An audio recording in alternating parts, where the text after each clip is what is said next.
himnos y principios espirituales. Oraba fervientemente para que su hijo llegara a ser un ministro del evangelio. Lamentablemente murió de tuberculosis cuando John tenía solo 7 años.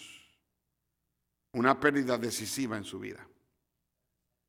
Su padre era capitán de barco. Tras la muerte de su esposa se volvió más distante y se llevó a John al mar a una edad temprana.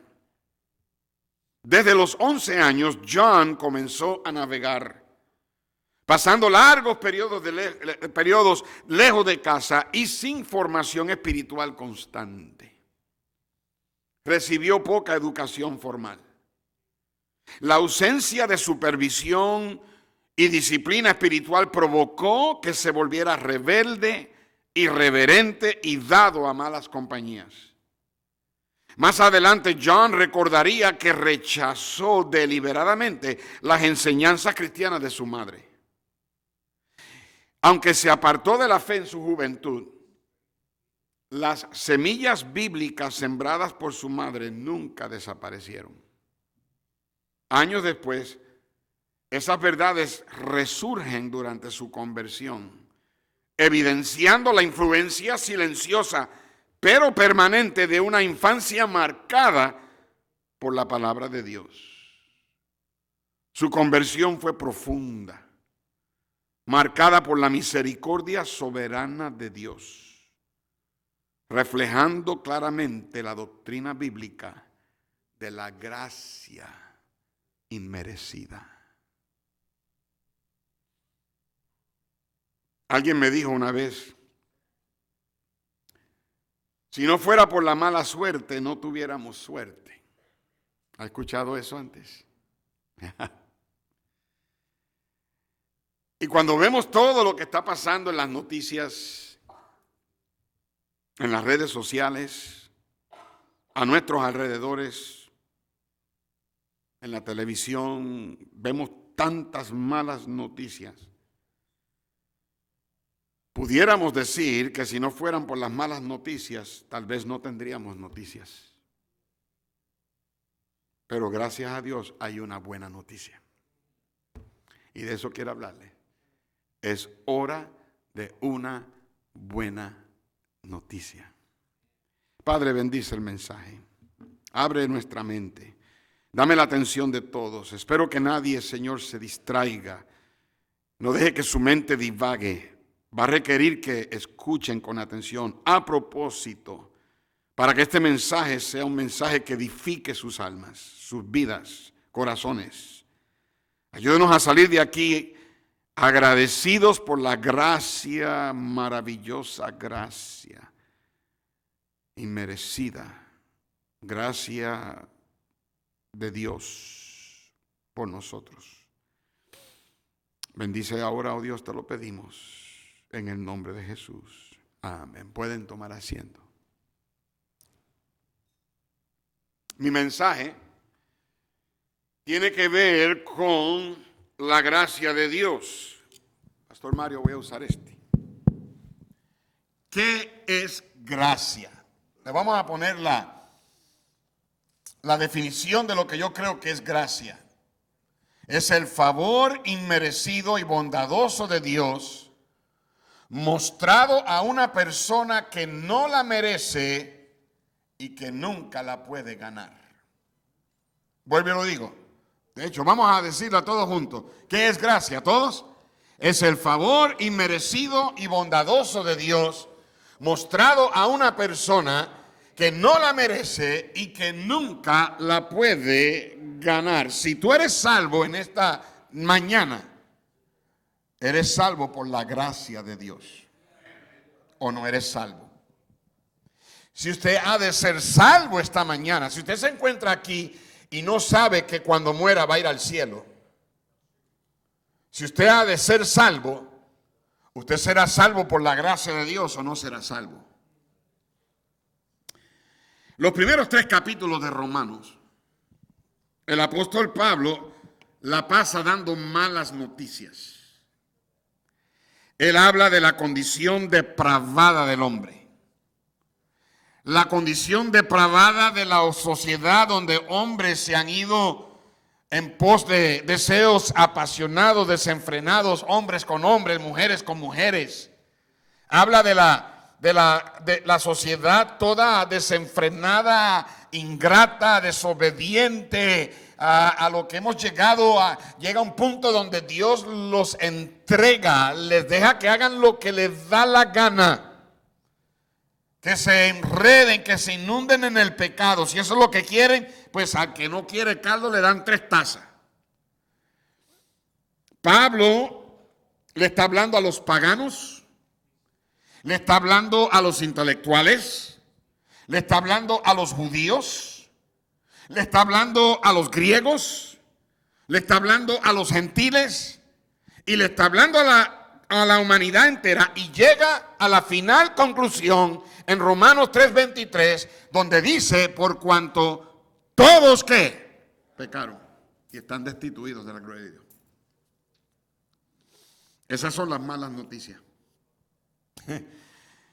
Que tú y yo estamos condenados a ir al infierno. Pero esas son las malas noticias que hacen que la buena noticia sea buena. En Romanos 4, Pablo comienza a hablar de la gracia de Dios. Y en el mensaje de hoy vamos a ver el evangelio. ¿Qué significa la palabra evangelio? Buena noticia. That's what the gospel is. Eso es lo que es el evangelio. La buena noticia. ¿Ok? Y vamos a ver la buena noticia, la gracia de Dios, de acuerdo con 3 hombres. Con Abraham, con David y con Pablo. Escúchenme bien porque van a aprender algo. No se duerman. Si se duermen, califican para ser ujieres. ¿Okay? O ujieras. ¿Ok? Síganme bien. Lo primero que quiero que veamos es la salvación por gracia que Abraham descubrió. ¿Ok? Nota el verso 1. Que pues diremos que, ¿cuál es la próxima palabra? Háblenme, ¿qué verdad? Halló. Esa palabra halló. De ahí sacamos descubrió. Me puse a estudiar y en el griego es la palabra eureka. ¿Sabe lo que es eureka, verdad? Eureka, I found it, lo encontré. Ok. De hecho, el hermano César nos va a poner el Nuevo Testamento en griego ahí en la pantalla. Eso es lo que, si usted lee un Nuevo Testamento en griego, eso es lo que usted va a ver. Ok. La tercera palabra es la palabra eureko. Ahí. Now, la traducción literal es esta. Ti oun euromen eurekenai. Ahí está la palabra eureka. Abraham ton propátora enmon kata sarka. Ustedes no sabían que yo sabía griego. Yo creo que yo sé griego porque mami siempre me decía, pero muchacho, tú no eres griego. O tú eres griego. Cada rato me decía eso, pues yo, anyway. Esa es la traducción literal. La traducción en el español es que pues diremos que halló. Eureka. Él hizo un descubrimiento. El verbo eurekenai, que es la palabra eureka, está en el perfecto activo, que significa hallar o encontrar. De donde sacamos la palabra eureka, dando a entender que Abraham descubrió algo acerca de la justificación por gracia. Él hizo un descubrimiento.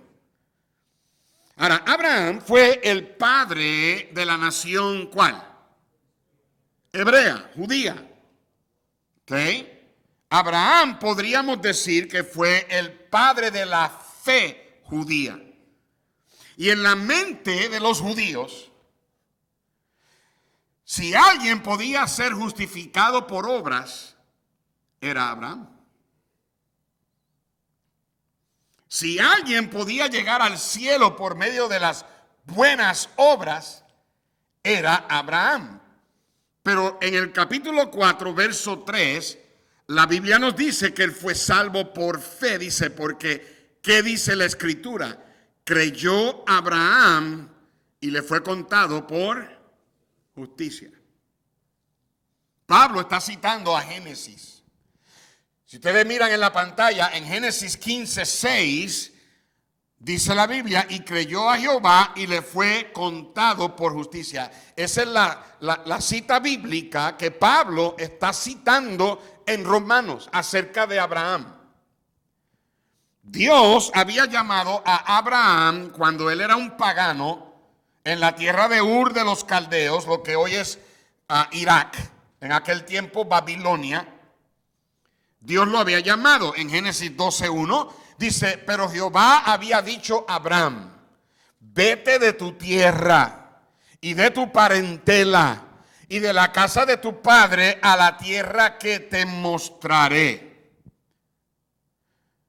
Abraham salió. Pero luego Dios se le apareció a Abraham cuando Abraham ya tenía 86 años. Cuando él salió de Ur, él tenía 75. Ahora él tiene 86. 11 años después, Dios se le aparece. Ya Abraham era un hombre viejo y Sara, su esposa, había sido estéril. Ya había pasado por la menopausia y había perdido la habilidad de poder ella tener hijos. Su cuerpo ya, su vientre ya no producía vida. Era imposible, humanamente hablando, de que a esa edad ellos tuvieran un hijo. Pero dice en Génesis capítulo 15, verso 1, después de estas cosas, la recuerda, ahora Abraham tiene 86 años de edad. Vino la palabra de Jehová a Abraham en visión, diciendo, no temas, Abraham, yo soy tu escudo, y tu galardón será sobremanera grande. No, de acuerdo a la Biblia, ¿qué es lo que, a quién es Dios, a quién es que Dios galardona? ¿De quién Él es galardonador? De los que le buscan, ¿porque qué? Porque creen que le hay. Dice Hebreos que sin fe es que imposible que agradar a Dios. Mas el que le agrada cree que le hay, que existe y Él es galardonador. So, Dios le dijo, tu galardón será en sobremanera grande. ¿Por qué? Porque Abraham salió teniendo fe. Y el verso 2 dice, respondió Abraham. Ahora noten, Señor Jehová, ¿qué me darás? Siendo así que ando sin hijo. Y el mayordomo de mi casa es ese Damaseno Eliezer. Dice el verso 3. Dijo también Abraham, mira que no me has dado prole. Y he aquí que será mi heredero un esclavo nacido en mi casa.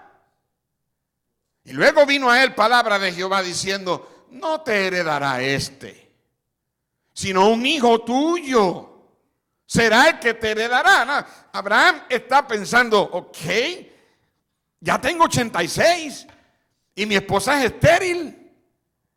Y entonces dice el verso 5 que Dios lo llevó afuera y le dijo, mira ahora los cielos y cuenta las estrellas si las puedes contar. Y le dijo, así será tu descendencia. ¿Y qué dice el verso 6? Que Abraham creyó a Dios. Abraham, can we have verse 6? Abraham creyó a Dios. y le fue contada por justicia. ¿Qué fue lo que Abraham creyó? ¿Están conmigo?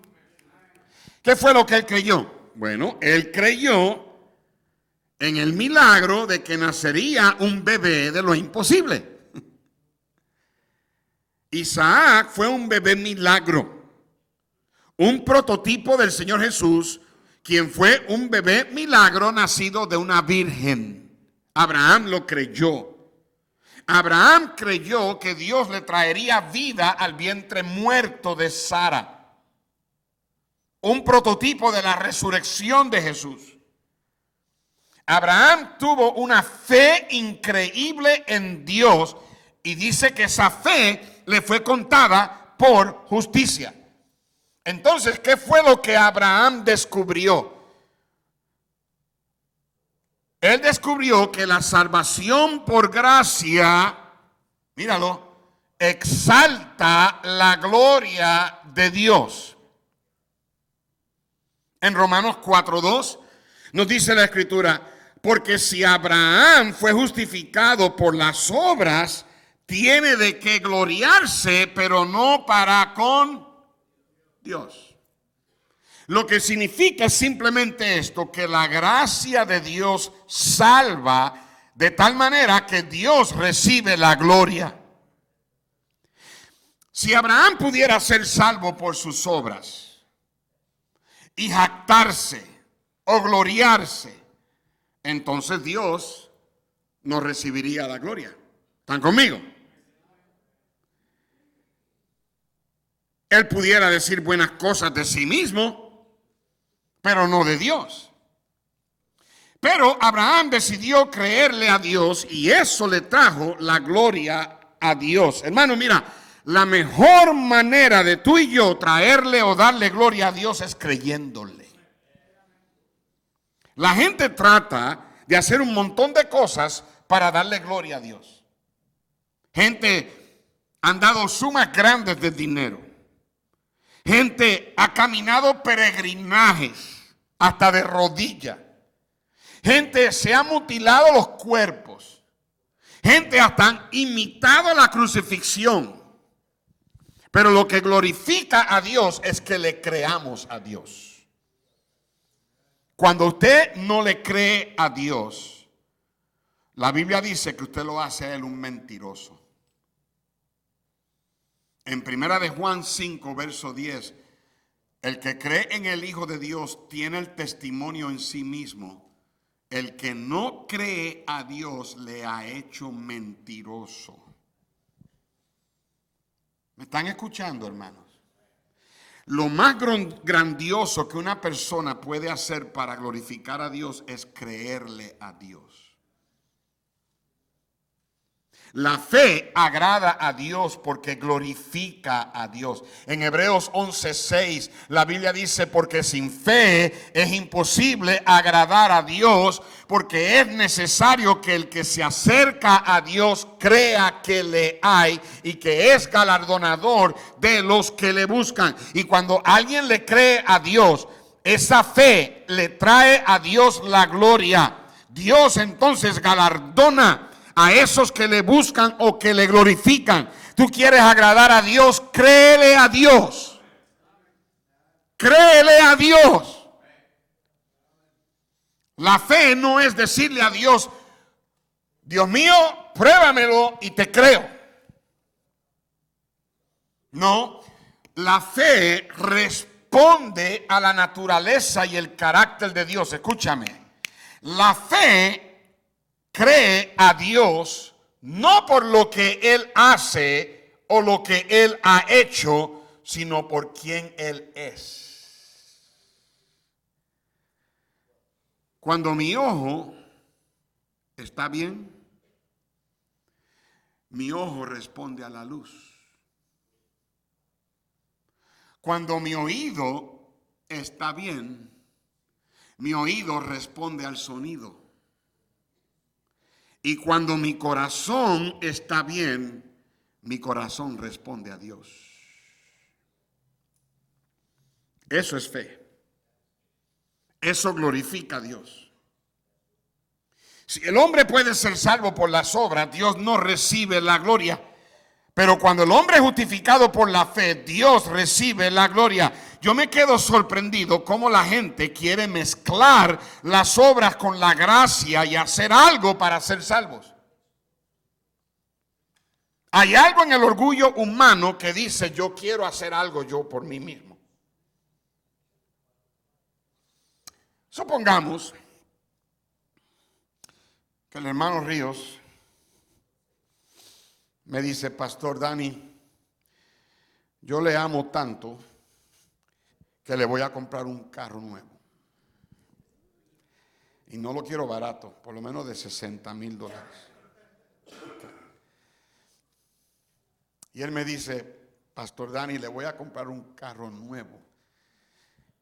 Y yo le digo: hermano René, eso es mucho dinero. No. Déjame ayudarte, yo te ayudo a pagarlo. Okay. Y yo vengo y te digo: mira, yo te ayudo, te doy una peseta. Okay.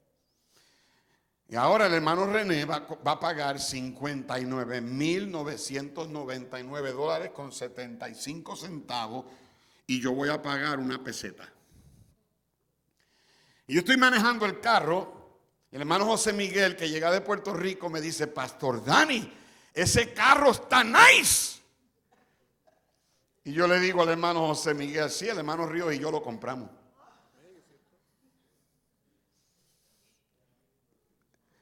Qué ridículo, ¿verdad? Que yo le diga a la gente: el hermano Ríos yo lo compramos porque yo puse una peseta.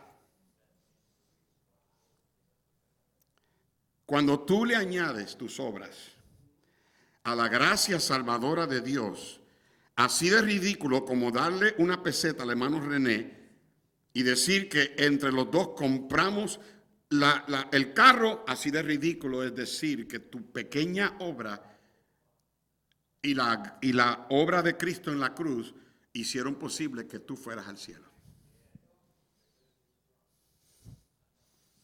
Tú le quitas la gloria a Dios. Cuando nosotros lleguemos al cielo, vamos a estar cantando: Cristo me salvó, todo lo pagó. Todo lo pagó Él. Así que no tengas la idea de que tú puedes añadirle algo al plan de salvación, porque si tú lo haces, le quitas la gloria a Dios, te dan la gloria a ti. Y Efesios capítulo 2, verso 8 dice: porque por gracia sois salvos por medio de la fe, y esto no de vosotros, pues es don de Dios. Y que dice el 9, todos, no por obra, para que nadie, ¿qué? En el cielo no va a haber pavos reales. ¿Alguna vez te ha tocado estar con alguien que todo lo que hace es jactarse y hablarse de sí mismo? Alguien que siempre está: no, pero yo hice esto, yo hice lo otro, y yo hago esto, y mira que si yo, y ya tanto es el yo que te empalaga. Yo odiaría pasarme la eternidad con alguien así. Yo quiero estar con gente que quiera darle la gloria al Cordero de Dios. Yo quiero estar con gente que cante: a Jesús Lord, a Jesús Lord, a Jesús Lord, porque Él es digno, digno es el Cordero que inmolado fue. Le digo, hermanos, cuando estemos en el cielo, vamos a pasar mucho de la eternidad dándole gloria a Dios, porque Él es el único digno. Porque por su gracia. Y lo que Abraham descubrió fue que la gracia, la salvación por gracia, exalta la gloria de Dios. Pero no solamente eso, él descubrió que la salvación por gracia concede el regalo de Dios. Te lo da. Es la gracia lo que te concede el regalo. En Romanos 4:3 dice la Biblia: porque, ¿qué dice la Escritura? Creyó Abraham a Dios y le fue contado por justicia. Si usted lee este capítulo, usted va a encontrar que hay una palabra que se enfatiza porque se repite muchas veces. Y es la palabra contado o contada. Es la misma palabra para no inculpar o no poner la culpa. no atribuir la culpa. En Romanos 4:3, y le fue contado por justicia.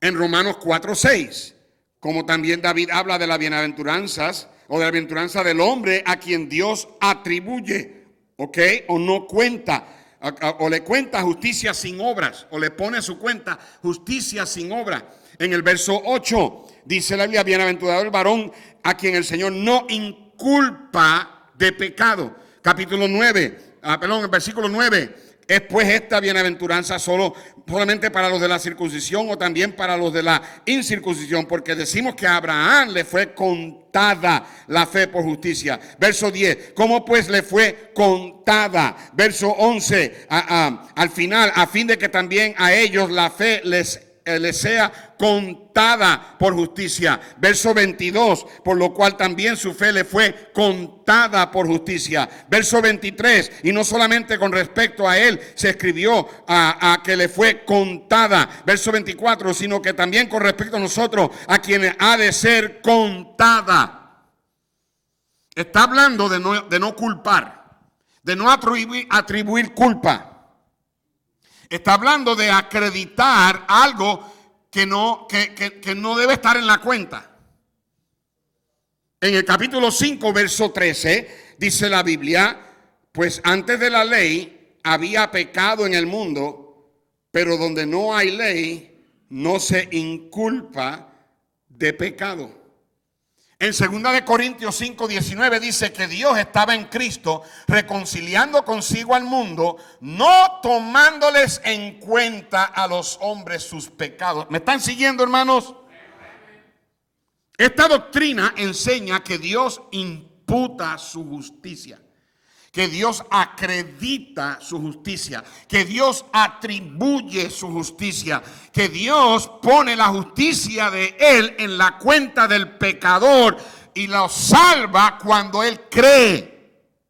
Cuando usted creyó, Dios le puso sobre usted, sobre su cuenta, la justicia de Cristo. La imputó, la acreditó. El pecador no produce justicia. En la imputación Dios acredita lo que no es nuestro. En la gracia Dios nos da lo que no nos merecemos. De la única manera que tú y yo somos salvos es que Dios impute, acredite, ponga en nuestra cuenta su justicia. ¿Tú tratas de entrar al cielo con tu justicia? Y Dios dice que tus justicias son como un trapo de pus. En Isaías 64:6 dice, si bien todos nosotros somos como ¿qué? Y todas nuestras ¿qué? Háblenme. Justicias son ¿qué? Trapo de inmundicia. El trapo que usaban para limpiar la lepra de los leprosos. Mira, el pecado de Adán fue imputado en nosotros. Fue puesto a nuestra cuenta.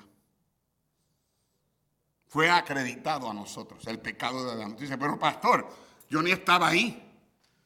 Yo no tengo nada que ver con Adán. Bueno, si él no hubiera tenido hijos, yo me pregunto, ¿dónde tú estarías?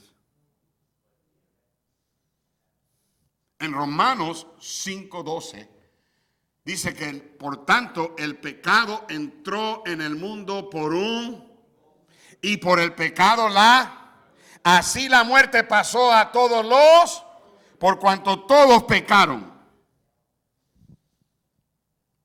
Por ejemplo, todos ustedes saben que si usted tiene una cuenta de banco y usted le abre una cuenta de banco a sus hijos bajo su propia cuenta, por ejemplo, David, mi hijo David, yo tengo una cuenta de banco que yo puedo depositarle dinero aquí y él allá lo puede usar, en Tennessee.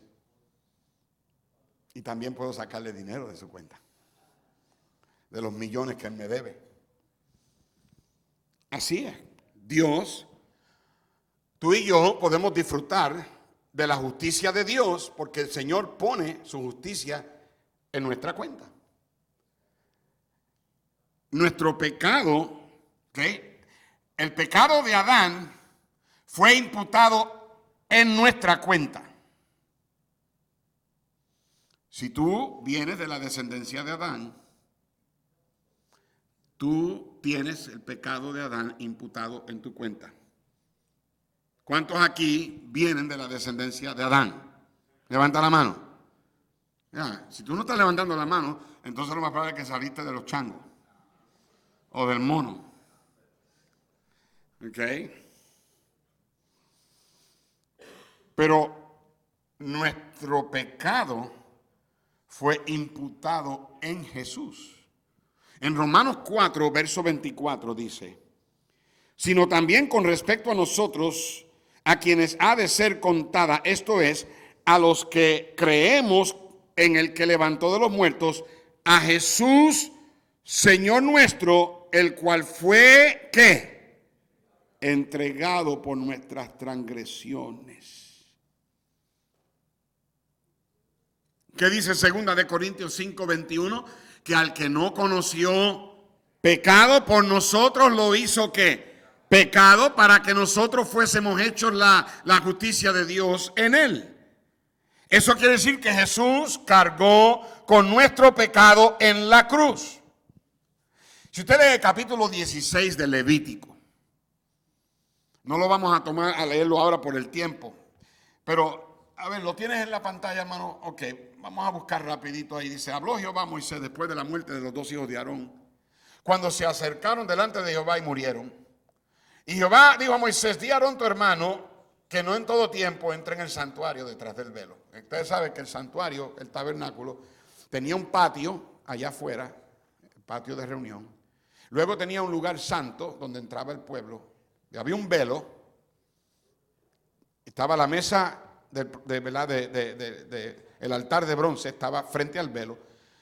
Y había un velo que venía del techo hasta abajo. Y detrás de ese velo estaba el lugar santísimo. Este lugar santísimo tenía un mueble donde había querubines, y era un mueble con dos querubines, y le llaman el propiciatorio. Era donde el sumo sacerdote derramaba la sangre de un cordero para que fuera propicia, para que Dios quedara satisfecho por un tiempo. Un cordero inocente derramaba la sangre. Esa sangre era derramada sobre el propiciatorio y el Señor perdonaba el pecado del pueblo. El sumo sacerdote expiaba por el pecado del pueblo por un año. Y Dios le dijo que nadie va a entrar detrás del velo, solamente el sumo sacerdote. Dice, delante del propiciatorio que está sobre el arca, para que no muera. Porque yo apareceré en las nubes sobre el propiciatorio. La presencia de Dios bajaba al lugar santísimo. Y dice, con esto entrará Aarón en el santuario con un becerro para expiación y un carnero para holocausto. Se vestirá la túnica santa de lino y sobre su cuerpo tendrá calzoncillos de lino y se ceñirá el cinto de lino y con la mitra de lino se cubrirá. Son las santas vestiduras, con ellas se ha de vestir después de lavar su cuerpo con agua. Y de la congregación de los hijos de Israel tomará 2 machos cabríos, bien importante. Él tomaba 2 machos cabríos para la expiación y un carnero para el holocausto. Entonces él entraba con un carnero y entraba con 2 machos cabríos.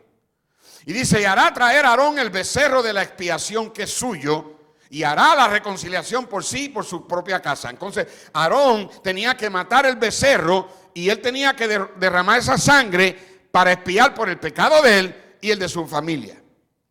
Luego dice, después tomará los 2 machos cabríos y los presentará delante de Jehová a la puerta del tabernáculo de reunión.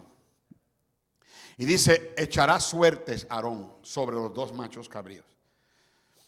A ti marín de 2 pingües. Y una suerte por Jehová y otra suerte por Azazel. Azazel es la palabra que se usa para el macho cabrío, que sería lo que en inglés llaman el scapegoat. Era el macho cabrío que era dejado ir al desierto.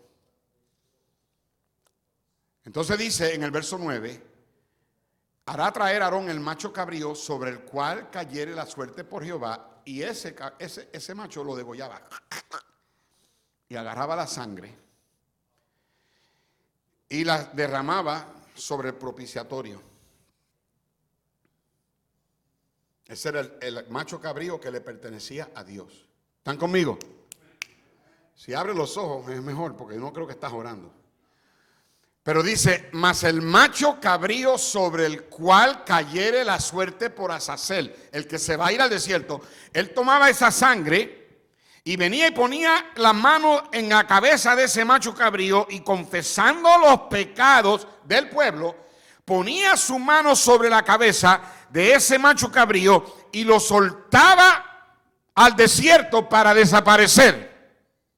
Una representación de Jesús, el cordero o el macho cabrío que Aarón mataba era una representación de Jesús ser el cordero inmolado, y el macho cabrío que él soltaba, que le ponía sus manos confesando el pecado y se llevaba ese pecado al desierto, una representación de nuestros pecados siendo llevados al olvido, al desierto del olvido por la sangre del Señor. Pastor Hernán cantaba un canto que decía, yo canto siempre alegre y te diré por qué mis culpas él llevó. Y cuando dicen cómo, yo digo que así fue, mis culpas él llevó. Su sangre derramada las pudo emblanquecer y todo mi pecado él arrojó en el mar de su olvido. Él por siempre las echó, mis culpas él llevó. Y cuando Aarón ponía sus manos sobre la cabeza de ese macho cabrío, los pecados del pueblo estaban siendo imputados en ese macho cabrío. El pecado de Adán fue imputado en nosotros. Nuestro pecado fue imputado en Jesús. Y ahora, gloria a Dios, la justicia de Jesús es imputada en nosotros. Ese es el evangelio. Esa es la buena noticia. Esa es la gracia de Dios. En Romanos 4:3 dice, porque ¿qué dice la Escritura? Creyó Abraham a Dios y le fue contado por justicia. Esta fue la gracia que Abraham descubrió. Él descubrió que la gracia de Dios, la salvación por gracia, exalta la gloria de Dios, y que la salvación por gracia concede el regalo de Dios. Ahora quiero que veamos la salvación por gracia que David describió. Verso 6. Como también David habla de la bienaventuranza o de la bendición, de la alegría, del gozo del hombre a quien Dios atribuye justicia sin obras, diciendo, bienaventurados aquellos cuyas iniquidades son perdonadas y cuyos pecados son cubiertos. Bienaventurado el varón a quien el Señor no inculpa de pecado. ¿Están conmigo, hermanos? Yo no sé, pero esto te debe hacer a ti decir aleluya, gloria a Dios. Si no fuera por la gracia de Dios, tú y yo estuviéramos rumbo al infierno. Abraham descubrió la gracia. David describió la gracia. Cuando los judíos pensaban en esto, escúchame, ellos pensaban en Abraham como el mejor de los santos, pero pensaban en David como el peor de los pecadores, porque David había cometido un grave pecado delante de Dios. David había roto sus mandamientos. David era digno de muerte. Pero Dios lo trajo a un punto de arrepentimiento. Y David recibió la gracia de Dios. Y cuando él recibió la gracia de Dios, él escribió un salmo para describirlo. Pablo está citando el Salmo 32. Dice la Biblia en el versículo 1, bienaventurado aquel cuya transgresión ha sido perdonada y cubierto su pecado. Bienaventurado el hombre a quien Jehová no inculpa de iniquidad y en cuyo espíritu no hay engaño. Después de David recibir la gracia de Dios, él fue inspirado a escribir ese salmo. No había nada que David podía hacer. Él merecía la muerte. Su caso era sin esperanza. Aparte de la gracia de Dios, él no tenía esperanza. En el verso 6 dice, como David, también David habla de la bienaventuranza del hombre a quien Dios atribuye justicia. ¿Cómo? Sin obra. No había nada que David podía hacer, pero Dios puso en su cuenta justicia por gracia. ¿Cómo lo hizo? Bueno, primeramente su iniquidad fue perdonada. En el capítulo 4, verso 7 dice, bienaventurados aquellos cuyas iniquidades son perdonadas. Ahora, para Dios perdonar tu iniquidad y mi iniquidad, Dios tiene que pagar el precio. No hay perdón gratis en el cielo. Si el pecado era perdonado por el que fue ofendido, el que fue ofendido tiene que pagar. Si el hermano Ríos me roba $10, yo quiero mi peseta. Gracias. Si el hermano Ríos me roba $10 y viene donde mí y me dice, Pastor Dani, mire, yo le robé $10 y lo siento tanto y verdaderamente, Pastor Dani, yo quisiera pagarle, pero no le puedo pagar, no lo tengo. Y yo le digo al hermano René, está bien, yo te perdono. Escúchame, en el momento que yo lo perdoné a él, me costó a mí $10. Alguien paga. Y eso fue lo que Jesús hizo en la cruz. Dios no simplemente pasó por alto nuestro pecado. Dios mismo, en la persona de su Hijo, fue y pagó por nuestro pecado. Hay un corito en inglés que dice, I owed a debt I could not pay. He paid a debt he did not owe. Yo debía una deuda que yo no podía pagar. Él pagó una deuda que él no debía. I needed someone to wash my sin away. Su iniquidad fue perdonada. ¿Cómo la describió? Número 2, su pecado fue cubierto. En el verso 7 dice, y cuyos pecados son cubiertos.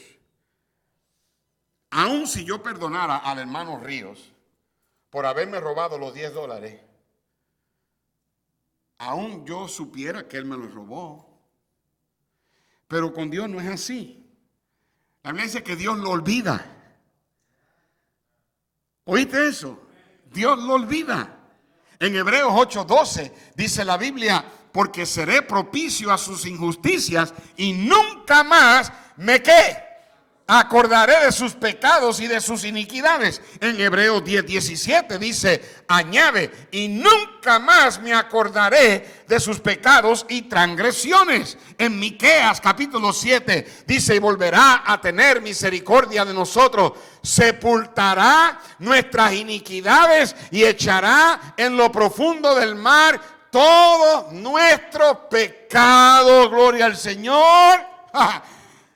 Dios ha echado nuestros pecados en un lugar bien profundo del océano. Hay lugares en el océano que la gente no puede ni llegar. Son tan profundos y tan oscuros que aún ahí la presión es tanta que nadie puede hundirse. Sin embargo, la Biblia dice que en un lugar en el mar donde nadie puede entrar, Dios tiene ahí sepultados nuestros pecados. En Isaías 38:17 dice la Biblia, he aquí, amargura grande me sobrevino en la paz, mas a ti agradó librar mi vida del hoyo de corrupción. A mí me encanta esto, porque echaste tras tus espaldas todos mis pecados. Hermano Osvaldo, yo estaba pensando en eso. Vamos a decir que Dios tiene mis pecados detrás de sus espaldas. ¿Okay? Aun si Él se voltea para mirarlos, no los puede ver porque están detrás de sus espaldas. Alguien diga amén.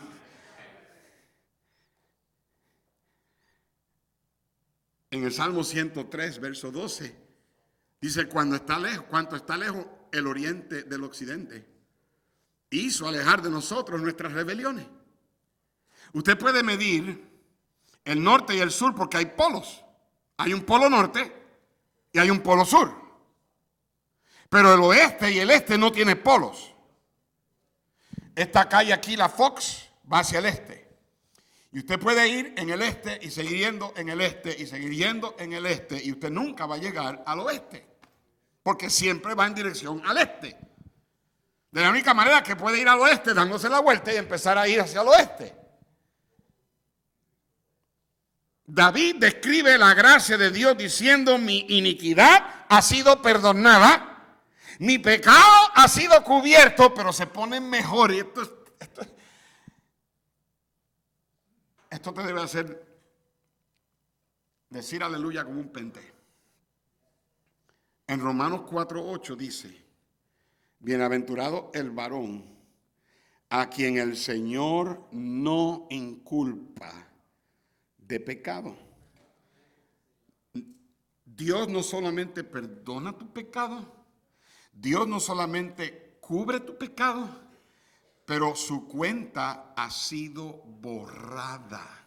Su iniquidad fue perdonada, su pecado fue cubierto y su cuenta ha sido borrada.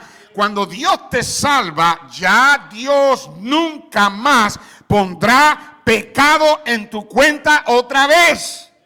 Está limpia. Clean slate, como dicen ustedes en México, borrón y cuenta nueva. Él no te inculpa tu pecado. Implica que nunca más lo hará. Porque si Él fuera a poner un pecado en tu cuenta, te irías al infierno. Con solamente un pecado. La Biblia dice que el que sabe hacer lo bueno y no lo hace, le es.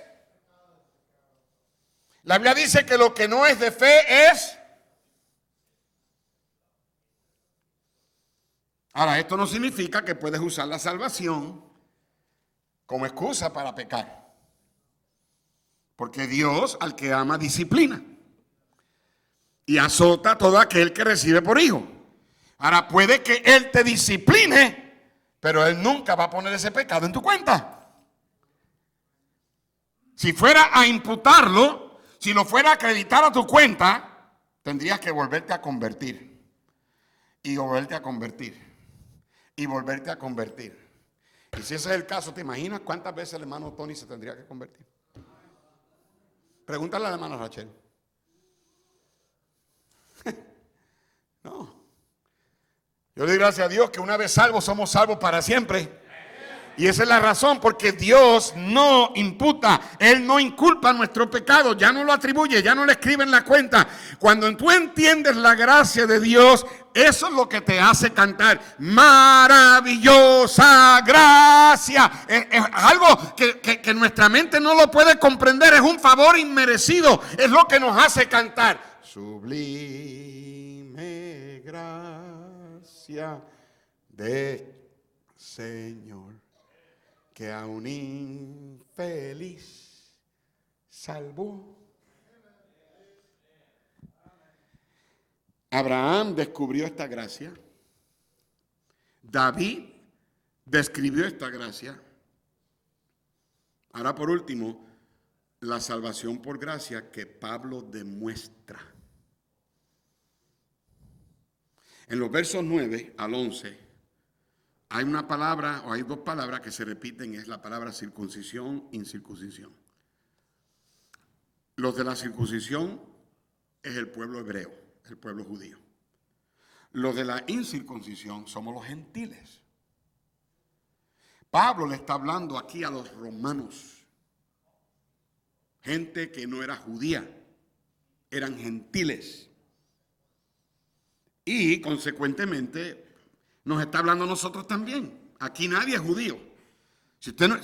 Me gustaría tener judíos en la iglesia, pero si usted no es judío, usted es gentil. ¿Estamos conmigo? Okay. Y la gracia de Dios no es solamente para los judíos, es para todos los que creen.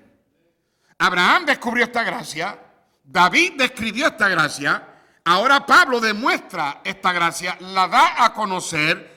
Y Pablo estaba diciendo un par de cosas con esto. Él estaba diciendo que la salvación no viene por medio de ritos. En el verso 11 dijo, y recibió la circuncisión como señal, como sello de la justicia de la fe, que tuvo estando aún incircunciso. En el verso 10, él preguntó, ¿la fe de Abraham le fue contada estando en la circuncisión o en la incircuncisión? Y Pablo dijo, no, Abraham fue justificado antes de la circuncisión. En otras palabras, no tenemos que hacer ritos para ser salvos. Déjame preguntar, ¿somos salvos antes o después de ser bautizados? ¿Cómo? Antes.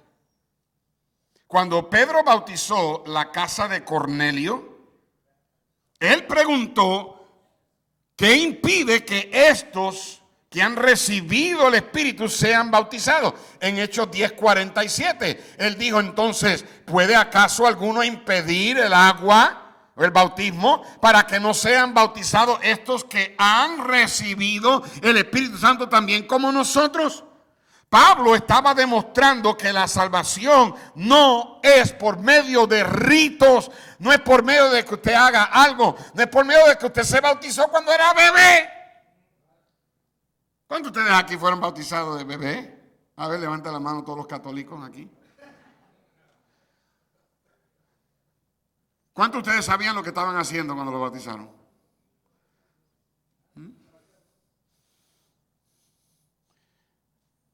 Ni en la Biblia lo encuentras. ¿Sabe cuánta gente cree que va a ir al cielo porque se bautizaron cuando eran bebés? Pero no solamente que la salvación no viene por medio de rito, pero por último, la salvación se recibe. En el verso 11 dice, recibió. Para que sea la gracia de Dios la que te salva, tienes que recibirla.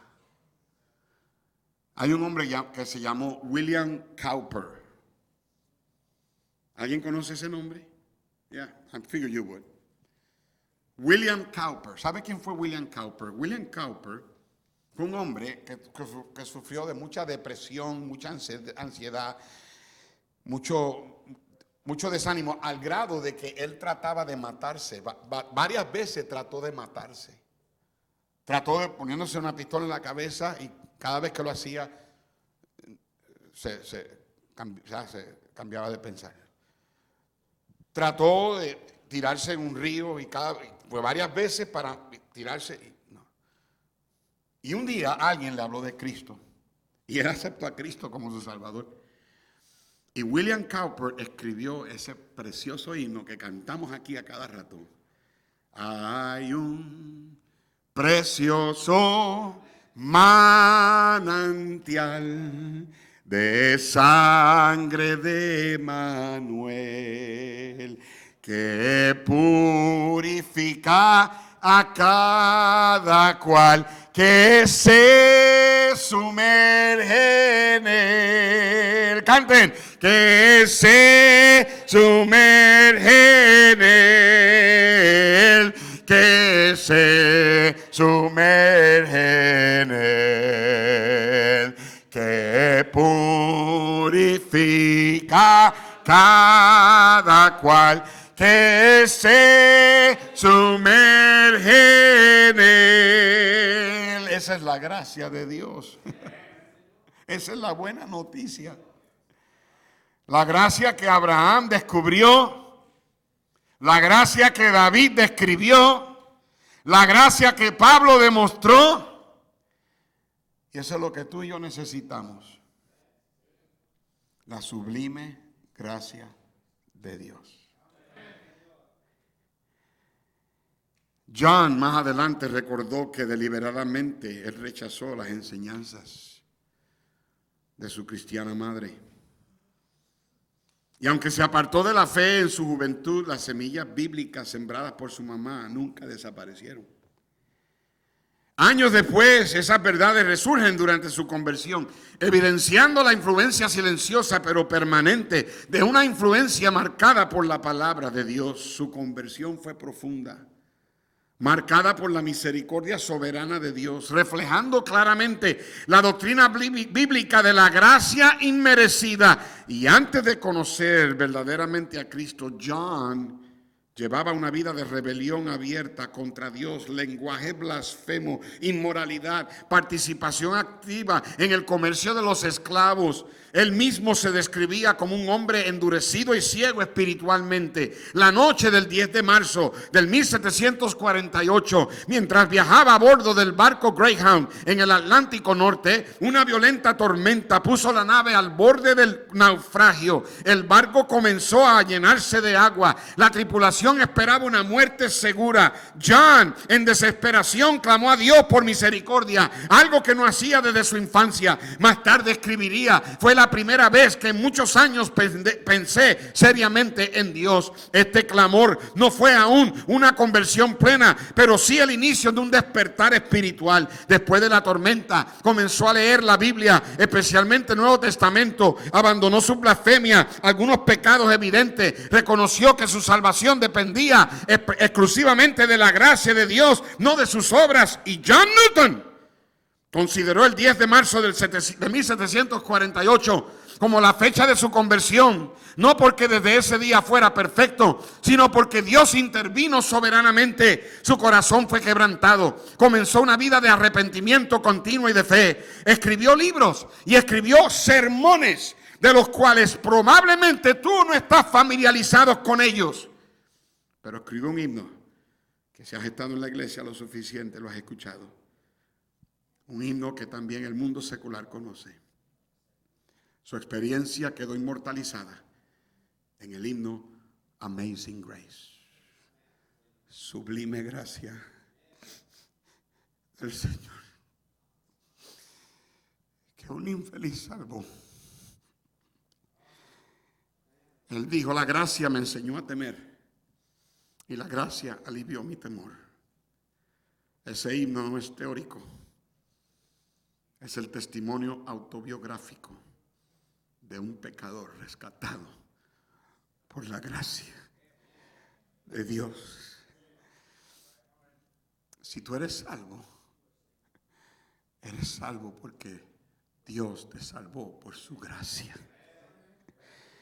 Y si tú esta mañana estás aquí y no eres salvo, tú necesitas la gracia de Dios.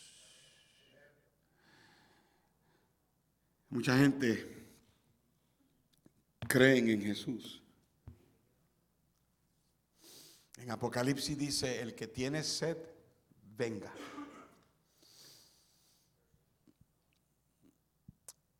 Mucha gente cree aquí, pero lo que requiere Dios es que tengas sed.